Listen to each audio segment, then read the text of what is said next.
નમસ્કાર દર્શક મિત્રો, અમારા ખાસ કાર્યક્રમ પ્લેગ્રાઉન્ડ ધ સ્પોર્ટ્સ શોની વિશેષ રજૂઆત 10 કા દંગલ આઈપીએલમાં હું વૈભવી આપ સૌનું સ્વાગત કરું છું. દર્શક મિત્રો, આજે વધુ એક રોમાંચક મેચ હૈદરાબાદ અને કોલકાતા વચ્ચે રમવાની છે. બ્રિબોર્ન સ્ટેડિયમ ઉપર આ મેચ રમાશે અને ખાસ હૈદરાબાદની જો વાત કરવામાં આવે તો અત્યાર સુધીમાં 4 મેચોમાંથી 2 મેચ જીતીને 4 પોઈન્ટ્સ સાથે 8મા ક્રમે છે અને કોલકાતાની વાત કરીએ તો 5માંથી 3 મેચ જીતીને 6 પોઈન્ટ્સ સાથે બીજા ક્રમે છે. અને આજ વિશે આજે આપણે ચર્ચા કરવાની છે. ચર્ચામાં મારી સાથે જોડાઈ ગયા છે સ્પોર્ટ્સ એક્સપર્ટ અશોક મિસ્ત્રી. અશોકજી, સ્વાગત છે આપનું ચર્ચામાં. Thank you so much. બિલકુલ, તો ચર્ચાની શરૂઆત કરીશું, પરંતુ તે પહેલા નજર કરીશું અમારા સ્પેશિયલ રિપોર્ટ પર. આજે વધુ એક રોમાંચક મેચ સનરાઇઝર્સ હૈદરાબાદ અને કોલકાતા નાઇટ રાઇડર્સ વચ્ચે બ્રેબોર્ન સ્ટેડિયમ પર રમાશે. હૈદરાબાદ અત્યાર સુધીમાં 4 મેચોમાંથી 2 મેચો જીતીને 4 પોઈન્ટ્સ સાથે 8મા ક્રમે છે, જ્યારે કોલકાતા 5 મેચોમાંથી 3 મેચ જીતીને 6 પોઈન્ટ્સ સાથે બીજા ક્રમે છે. સતત 2 મેચો જીતેલ હૈદરાબાદ હેટ્રિક બનાવવા તત્પર છે, જ્યારે કોલકાતા પોતાની આગેકૂચ યથાવત રાખવા માંગે છે. હૈદરાબાદનો ઓલરાઉન્ડર વોશિંગ્ટન ઇન્જર્ડ છે અને તેના સ્થાને શ્રેયસ ગોપાલ ટીમમાં ઉતારાય તેમ લાગે છે. Abhishek Sharma, Williamson, Rahul Tripathi, Aiden Markram, Nicholas Pooran, Shashank Singh જેવા બેટર્સ અને ભુવનેશ્વર, માર્કો જેન્સન, ઉમરાન મલિક અને ટી નટરાજન જેવા બોલર છે. જ્યારે કોલકાતામાં રહાનેને આજે પડતું મુકાઈ શકે છે. તેના સ્થાને એરોન ફિન્ચનો ટીમમાં સમાવેશ થઈ શકે છે. વેંકટેશ અય્યર, શ્રેયસ અય્યર પાસે મોટી ઇનિંગની અપેક્ષા અસ્થાને નથી. સેમ બિલિંગનું પ્રદર્શન નબળું છે. આંદ્રે રસેલ અને પેટ કમિન્સ દર વખતે ઝંઝાવાતી રમત ન રમી શકે. બોલિંગ ડિપાર્ટમેન્ટમાં મિસ્ટરી સ્પિનર વરુણ ચક્રવર્તી, ઉમેશ યાદવ, રસિક સાલમ, સુનિલ નારાયણ અને પેટ કમિન્સ જેવા બોલર્સ છે. આમ તો કોલકાતા મજબૂત ગણાય છે, પણ કેન વિલિયમસનની ટીમને ઓછી તો ના ઝાંકી શકાય.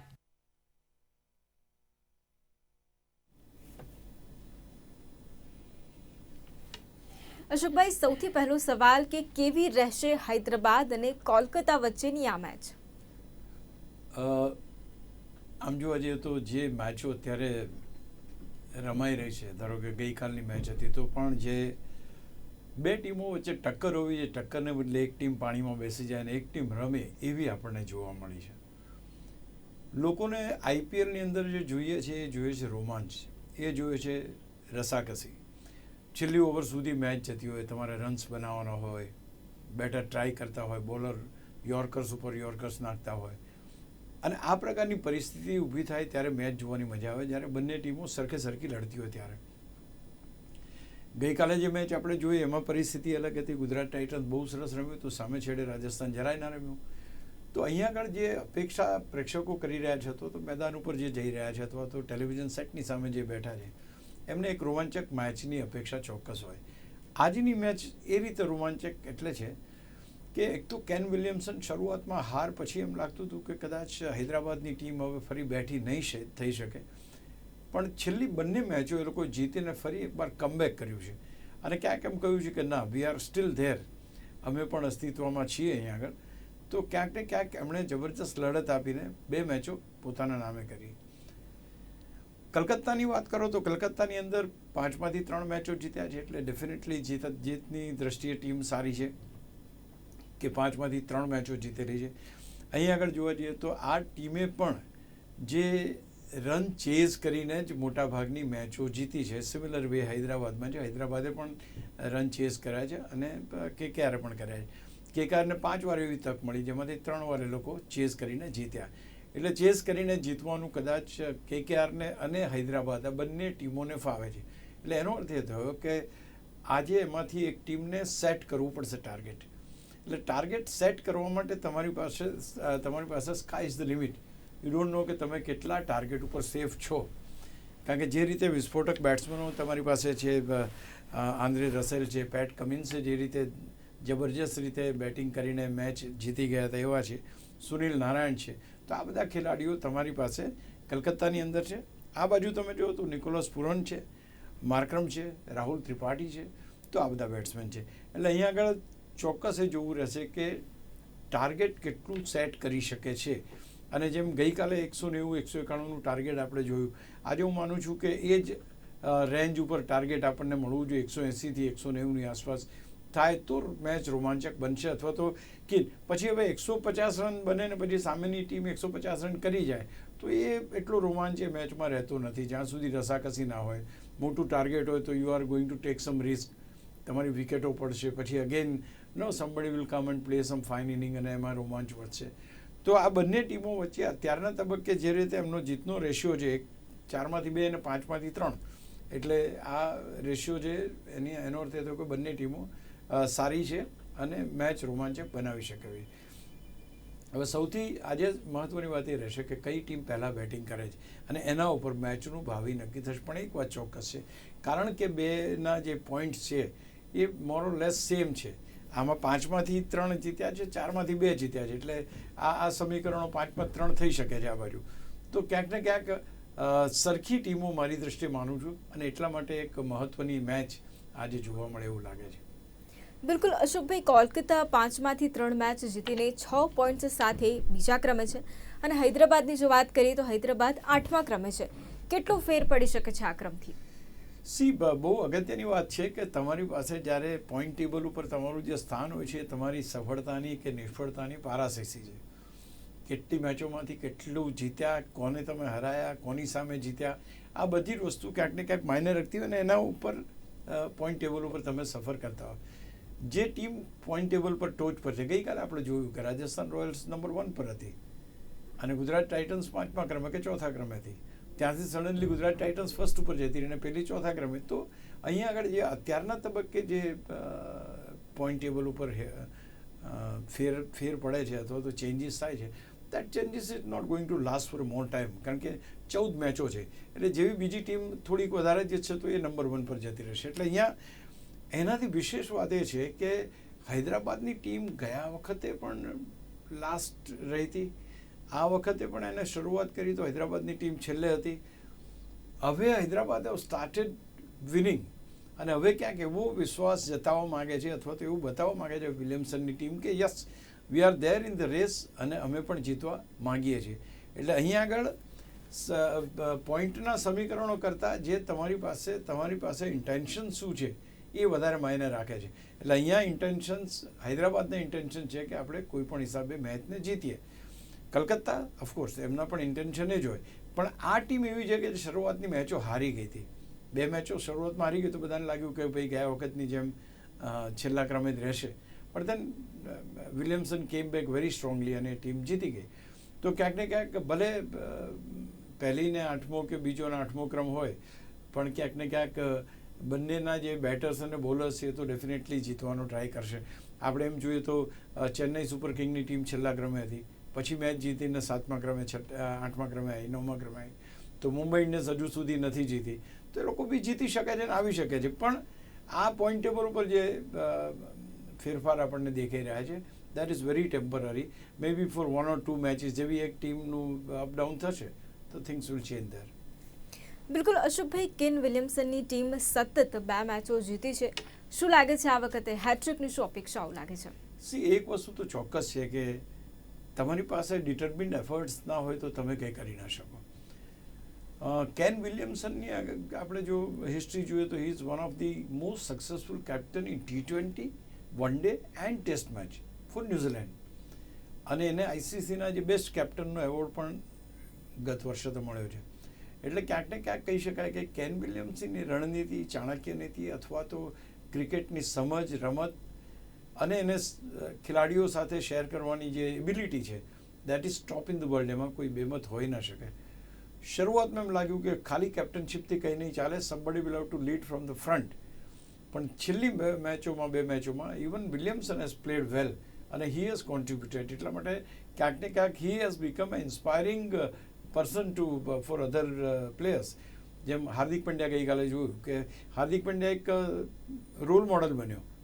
એટલે પછી મિલર અને જે બાકીના ખેલાડીઓ હતા એની પાસેથી તમને સારી પાર્ટનરશિપ જોવા મળી because he has guided his team two that level. તો અહીંયા વિલિયમસનની એ ભૂમિકા રહેશે મહત્ત્વની કે કઈ રીતે પોતે રમે છે અને સાથે ટીમને રાખે છે.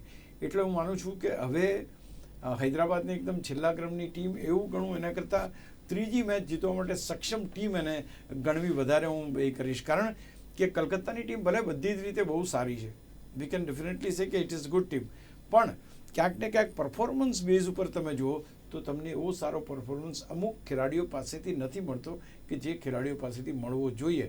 મીન્સ કે તમારા જે સારામાં સારા સ્કોરર ખેલાડીઓ છે they are not able to score the runs. તો એ સૌથી મહત્ત્વની વાત અહીં બને છે. એવી પરિસ્થિતિમાં if can Williamson team can do sum wonders તો ડેફિનેટલી એ લોકો મેચમાં મેદાન મારી જઈ શકે છે. જી બિલકુલ અશોકભાઈ, વેંકટેશ અય્યર અને શ્રેયસ અય્યરનું ફોર્મ આ સિઝનમાં તેટલું સારું નથી. કેટલું ભારે પડી શકે કોલકાતાને? નહીં, this is a very good question. In fact આ બંને ખેલાડીઓ જે છે બેકબોન છે ટીમના. ઇનફેક્ટ ત્યાર પછી એમની પાસે સેમ બિલિંગ્સ છે, નીતિશ રાણા છે, આંદ્રે રસેલ છે, નારાયણ, આ બધા ખેલાડીઓ છે. But they are not the most dependable ones. એમના મોસ્ટ ડિપેન્ડેબલ બેટર તરીકે જો હું જોતો હતો, તો બેટ્સમેન તરીકે જો હું માનતો હતો, એ આ બે ખેલાડી છે, બંને આયર, વેંકટેશ આયર અને Shreyas Iyer. Because Shreyas Iyer Bing A captain he has to play, અને વેંકટેશ આયર કારણ કે આઈપીએલ ગયા વર્ષની આઈપીએલનો હીરો હતો અને he was one of the leading run getter. તો ક્યાંક ને ક્યાંક એણે એક ઓલરાઉન્ડર તરીકે જબરજસ્ત સિક્કો જમાવ્યો. હી ઇવન પ્લેડ ઇન્ડિયા. તો ક્યાંક ને ક્યાંક એ નથી રમતો, એ સૌથી મોંઘું પડે છે. તો ઓપનિંગમાં શું થાય છે કે રાણે આવે છે, રાણે પહેલી મેચમાં 42-43 રન 41 રન કર્યા, but after that he didn't played. તો શરૂઆતમાં પાવર પ્લેમાં તમારી પહેલી વિકેટ પડી જાય છે, એટલે સીધા રન બનવાની જે ગતિ છે એની ઉપર આખી બ્રેક લાગી જાય. એટલે અહીં આગળ આજે કદાચ રાણેના સ્થાને ફિંચ આવી શકે, એ આવે તો વેંકટેશ આયર અને ફિંચ જો કલકત્તાને એક સારું ટોટલ અપાવે, then things can be definitely in good shape. If it doesn't happen તો ધેન યુ આર ગઈકાલ જેવું બનશે કે તમે પુશ કરો છો અને છેક ચોથા પાંચમા ક્રમના બેટર ઉપર બધો દબાણ, બધો ભાર જે છે એ એનો આવી જશે. સો વેરી વેરી ઇમ્પોર્ટન્ટ કે શ્રેયસ આયર અને વેંકટેશ આયર. શ્રેયસ આયર એટલા માટે રમે બિકોઝ ઇઝ ધ કેપ્ટન અને ઇન્ડિયા તરફથી રમે ત્યારે he was in terrific form, એટલે he has to get his form and score some runs. Venkatesh Iyer, yes, he is needing the most.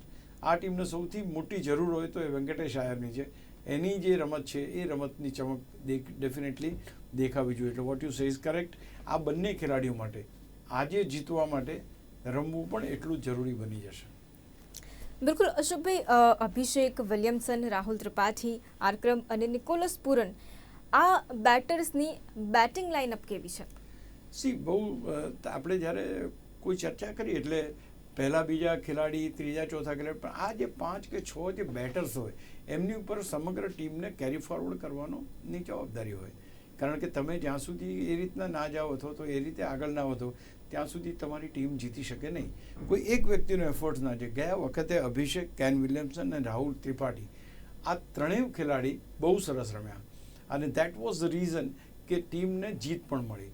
તો તમારા જ્યારે શરૂઆતના ખેલાડી, પર્ટિક્યુલરલી આઈ ઓલવેઝ સે કે ભાઈ પાવર પ્લેની અંદર રમનાર ખેલાડીઓની પાસે એ બાવડામાં તાકાત હોવી જોઈએ કે બોલને છગ્ગા અને ચોગ્ગા ફટકારી શકે. તમારે ખેલાડીના માથા ઉપરથી રમવાનું છે. You have to have that ability to play over the heads. તો જ તમે, તો અહીંયા આગળ જે આ ત્રણ ખેલાડીઓ છે દે હેવ દેટ એબિલિટી. વિલિયમસને પ્રૂવ કર્યું, અભિષેકે પ્રૂવ કર્યું, રાહુલ ત્રિપાઠીએ પ્રૂવ કર્યું કે અમે સારું રમી શકીએ છીએ.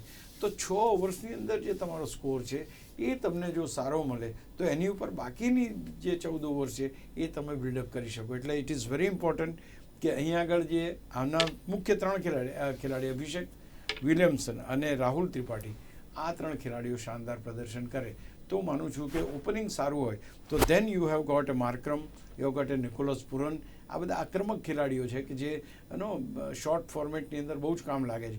દે can adding to that total, they can add to that total. અત્યારે શું થાય છે કે શરૂઆતમાં વિકેટો પડે તો તમારા ટોટલ જે બનવું જોઈએ બનતું નથી. તો અહીંયા બહુ જરૂરી છે કે ઓપનિંગ જે ખેલાડી છે એ રમે અને ત્યાર પછી જેમ તમે કહ્યું માર્ક્રમ અને નિકોલસ પુરન છે, yes they are equally important કારણ કે એ લોકો મિડલ ઓવર્સમાં આવે. હવે મિડલ ઓવર્સમાં આવનાર ખેલાડીની પણ કંઈક લિમિટેશન હોય છે. બિકોઝ એ વખતે ફિલ્ડ સ્પ્રેડ થઈ ગયું હોય છે, પ્લેયર્સ બધા બાઉન્ડ્રી ઉપર ઊભા હોય છે.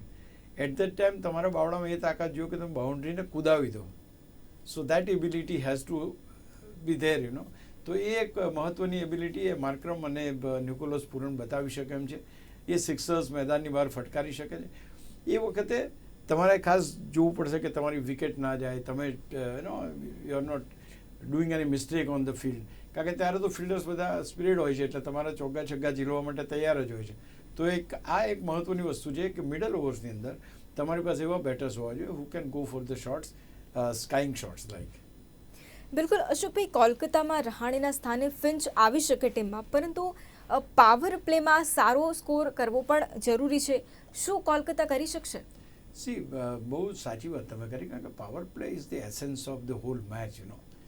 એ જ વખતે તમારી પાસે માત્ર 2 જ ખેલાડીઓ બહાર હોય, તમારી પાસે ફિલ્ડ રિસ્ટ્રિક્શન્સ હોય, એટલે કે બધા ખેલાડીઓ સર્કલની અંદર 30 મીટર સર્કલમાં ઊભા હોય, બહાર at the time you can make the choice of your shots, કે તમે કયા બોલરને કેવી રીતે ફટકારવા માંગો છો. ઇફ સમબડી ઇઝ બાઉન્સર જો નાખે છે તો એને તમે થર્ડ મેનમાં અથવા તો સ્ક્વેર લેગમાં રમી શકો છો. કોઈ તમને ઓવરપિચ નાખે તો એને તમે મિડ ઓફ ઓર મિડ ઓનમાં ઉપરથી રમી શકો છો. તો you have that choice of making, કારણ કે તમને ખબર છે કે જો એનું માથું મેં કૂદાઈ દીધું ચોખ્ખો તો મારો પાકો છે, કારણ કે પાછળ કોઈ ખેલાડી છે જ નહીં. So this is very important. અને એટલા માટે તમે જે કહ્યું કે અત્યાર સુધી રાણેની વિકેટ જલ્દી પડવાને કારણે સ્કોર જે જોઈતો હતો એ કોન્સોલિડેટ થતો નહોતો. તો આવી Ajinkya Rahane is not there this time. I think Finch અને Venkatesh Iyer can do that work of getting good total in power play, so that the team can go up to 170, 180, if you are consistent on that. તો બહુ જરૂરી છે કે આ એક ફેરફાર થાય અને એ ફેરફારની અસર આપણને પાવર પ્લેમાં દેખવા મળે. બિલકુલ અશોકભાઈ, હૈદરાબાદની બોલિંગની જો વાત કરીએ તો વોશિંગ્ટન સવાઈ ઘણી અધૂરી ગણી શકાય, અને ખાસ જો શ્રેયસ ગોપાલની વાત કરીએ તો તેની જગ્યા તે ભરી શકશે તેમ લાગે છે? તમારી પાસે ઓપ્શન્સ બહુ ઓછા છે, એટલે તમારી પાસે એક સારામાં સારો ઓલરાઉન્ડર અત્યારે Washington Sundar is not playing, is out of the team because of the injury. તો એની જગ્યાએ તમે જે કોઈ ખેલાડીને લાવશો એ ખેલાડીનો પરફોર્મન્સ તમે એ જ વોશિંગ્ટન સુંદર સાથે સરખાવશો. તો અહીંયા આગળ શ્રેયસ ગોપાલની અવેલેબિલિટી છે, એટલે એને કદાચ ટીમમાં સ્થાન મળી શકે. If he comes in you are making both the things good, કે ભાઈ બેટિંગ બી સારી કરી શકે છે અને even he is a good bowler. આમાં થાય છે શું કે પરફોર્મન્સ જ્યારે કોઈ ખેલાડીએ કર્યો હોય તો ઓલવેઝ તમે એની સાથે લિંક કરો, યાર આ હોત તો આવું થયું હોત, આ હોત તો આવું થયું હોત. એ ક્યાંક ને ક્યાંક તમને ચોક્કસ વસવસો રહેશે. જો Gopal if is doing good and સારી રીતે જો જીત મીન્સ કે રમે છે અને સ્કોર બનાવે છે, તો આઈ થિંક એની જે ખાલી જગ્યા છે એ પૂરાઈ જશે અને team will get the benefit of it. એટલે એક ટોચનો ઓલરાઉન્ડર કહેવાય અને એનું જવું એ ડેફિનેટલી એ પ્રોબ્લેમ તો છે જ ટીમ માટે. બિલકુલ અશોકભાઈ, બોલિંગ ડિપાર્ટમેન્ટમાં હૈદરાબાદની જો વાત કરવામાં આવે તો ભુવી, જોન્સન, ઉમરાન, ટી નટરાજન કેટલા અસરકારક રહેશે?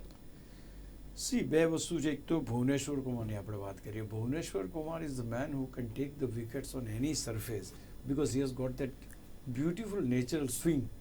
એને બોલ પડ્યા પછી એટલા સરસ રીતે સ્વિંગ થાય છે કે તમને વિકેટ્સ અપાવે છે. તો એક તો પહેલી વસ્તુ કે શરૂઆતનો સ્પેલ એ નાખે એ વખતે 1 કે 2 વિકેટ લેવાની એ એની આઈડેન્ટિટી છે કે શરૂઆતમાં વિકેટ લેવાની. તો he is one of that person who can definitely take the wickets. ત્યાર પછી તમારે માર્કો જેન્સન છે, he is also good addition, fast bowler છે, બહુ સારું પ્રદર્શન એનું જોવા મળ્યું છે, એટલે he can definitely be. Umran Malik છે, who has got ability to bowl at 150 consecutively for whole over. 150ની સ્પીડથી બોલિંગ કરે છે આ છોકરો, અને is really one of the very good bowler India has produce rather. અને હું માનું છું કે એને સાચવીને રાખવાનો છે એ પ્રકારની એની એબિલિટી છે. બટ અનફોર્ચ્યુનેટલી શું થાય છે કે જ્યારે તમે આઈપીએલમાં રમતા હો ત્યારે તમારી સ્પીડ કે તમારી એબિલિટી એ બધું મેટર નથી કરતી. મેટર કરે છે તો કેટલા રન્સ તમારી બોલમાં જાય છે. When you got a speed, તમારી પાસે એક મોટો પ્રશ્ન ઊભો થાય. જ્યારે સ્પીડ હોય તો એ સ્પીડનો જ ઉપયોગ કરીને બેટ્સમેન મોટા ભાગે રમતા હોય છે. એ 6 ફટકારવી હોય તો be with that speed it will go. ચોગ્ગો પણ એ સ્પીડથી જતો રહે. એટલે અહીંયા વધારે સ્પીડ એ ક્યાંક તમારા રન લીક થવાનું કારણ પણ બની શકે છે. એટલે સૌથી મહત્ત્વની વાત છે કે where are you bowling, which area are you bowling. જો તમે શોર્ટ પિચ નાખશો તો તમને માર પડશે, ભલે તમે ગમે તેટલા ફાસ્ટ બોલર્સ હોય. કારણ કે એક વસ્તુ તો ચોક્કસ છે કે બેટ્સમેન ત્યાં જે આવ્યા છે they R going to go for the shots. એટલે એ વખતે એક તમે એની પેલા નિશાના ઉપર જ હો છો કે આ બોલરને મારે ફટકારવો છે, અથવા તો અહીંયા સ્પીડ, ભલે એની પાસે સ્પીડ છે પણ એટલો સક્સેસ નથી મળ્યો જેટલો એને મળવો જોઈએ. Otherwise he is one of the fastest bowler. Then you have got T Natarajan. T Natarajan is a master of yorkers. He bowls yorker so beautifully કે તમે સામેનો બેટ્સમેન વિચારે એની પહેલાં તો તમારું દંડુ ઉડી ગયો એટલે કે બોલ્ડ થઈ ગયા હો તમે. તો he is really doing a fine job. એટલે અત્યારે એ ફોર્મમાં પણ છે, એક્યુરેસી પણ સારી છે, અને he can definitely be a asset to the team. Yes, બિલકુલ અશોકભાઈ, ટોસ કેટલો મહત્વનો રહેશે? કોને ફાયદો થશે, હૈદરાબાદ કે પછી કોલકાતાને? સી, બહુ સરસ ક્વેશ્ચન છે, કારણ કે આની અંદર બંને ટીમોનો રેકોર્ડ તમે જુઓ ને તો બધાને ચેસ કરવાનું જ ગમ્યું છે અને ચેસ કરીને જ જીત્યા છે. એટલે જે કોઈ ટીમ આવશે ચેસ જ કરવાનું એ કરશે. હુએવર વિન્સ ધ ટોસ એને ક્યાંક ને ક્યાંક ચેસ કરવાનું જ વધારે થશે. એટલે એક તો સ્કોર મોટો થશે અને ચેસ કરવા માટે ટીમ તૈયાર હશે. એટલે કે ચેસ કરનાર ટીમને જીતવાની તક વધારે રહેલી છે એવું આ બંનેના પરિણામો પર. હૈદરાબાદ પણ બંને વાર ચેસ કરીને જીત્યું છે, જ્યારે ઇવન કલકત્તા પણ ચેસ કરીને 3 વાર જીતવામાં સફળ થયું છે. એટલે દે હેવ ગોટ દેટ જે ટોસની રાહ જોઈને બેઠા હશે કે ભાઈ અમારી ક્યાંક ભૂલે ચૂકે બેટિંગ ના આવી છે, તો એ જ્યાં સુધી જોઈએ ત્યાં સુધી માનું છું કે પહેલાં ફિલ્ડિંગનો નિર્ણય લેશે. બિલકુલ અશોકભાઈ, કોલકાતાના કમિન્સ, નારાયણ, રસિક, ઉમેશ અને વરુણ વધુ મજબૂતીથી જે બોલિંગ લાઇનઅપ છે તે બનાવે છે તેવું આપણે કહી શકીએ? સી, એક બહુ અગત્યની વાત એ છે કે તમારી પાસે પેટ કમિન્સ જેવો જબરજસ્ત ખેલાડી છે. Means she is the speedster, world number 1 bowler છે. But last year Pat Cummins આની આગળના જેટલા આઈપીએલ રમ્યા છે બોલિંગથી તરખાટ મચાવવાની શક્યતા બહુ ઓછી બની. He has got a terrific speed. એની હાઇટ પણ છે, બોલ બાઉન્સ પણ થાય છે. બટ અગેન બાઉન્સ બોલને તરત તમે રમી શકો છો અથવા તો ખેલાડી રમી નાખે છે, અને એને જે સક્સેસ મળવી જોઈએ સક્સેસ મળી નથી. But yes, he is a most dangerous bowler, એમાં કોઈ બેમત નથી. પછી તમારી પાસે સુનિલ નારાયણ છે. એ જેમ મિસ્ટરી સ્પિનર પેલી બાજુ વરુણ ચક્રવર્તી છે, આ બાજુ સુનિલ નારાયણ છે કે એના જે બોલ છે સમજવા મુશ્કેલ છે. It comes very slow. તમે રમવામાં તમે ગડમથલ થઈ જાઓ, ગોથું ખાઈ જાઓ, તમે બોલ્ડ થઈ જાઓ, એવી બોલિંગ કરે છે. એટલે he is one of your Umesh યાદવે શરૂઆતમાં શાનદાર બોલિંગ કરી, but he did not continued for more. ત્યાર પછીની 2 મેચોમાં એની બોલિંગમાં રન્સ પણ ઘણા ખાસા ગયા. Otherwise he was really leading in first 2 matches if you ask me.